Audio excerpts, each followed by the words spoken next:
disiez tout à l'heure que François Bayrou, c'était le candidat qu'il faut. Qu'a-t-il de plus, Perrine Goulet, pour apaiser?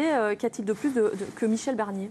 Bien, tout d'abord, François Bayrou est un homme d'État. Il l'a prouvé à travers différentes nominations qu'il a pu avoir par le passé. C'est un homme aussi qui a toujours réussi à discuter avec toutes les parties prenantes. Et notre groupe Modem l'a également prouvé à l'Assemblée nationale.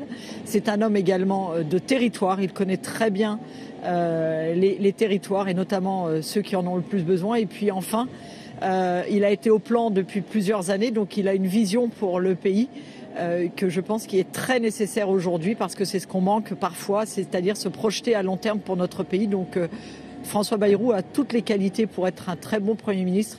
Maintenant, je sais qu'il va se rapprocher des différentes composantes politiques pour échanger et pouvoir trouver des compromis, ce dont notre pays a besoin.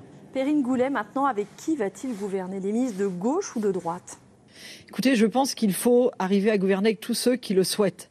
Et donc, il y aura ceux qui voudront participer au gouvernement et il y a ceux qui ne voudront pas participer mais qui soutiendront au moins sans faire de motion de censure à tout bout de champ. Et donc, c'est ainsi qu'il va falloir gouverner. Il va falloir également écouter, comme nous l'avons fait notamment nous à l'Assemblée ces derniers temps, où nous avions rejoint notamment parfois nos collègues des LR ou parfois nos collègues du PS sur un certain nombre d'amendements et de sujets.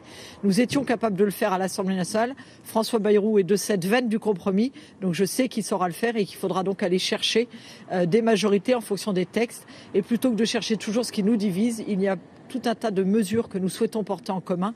Axons déjà sur ces mesures-là. Cherchons ce qui nous rassemble avant de chercher ce qui nous divise.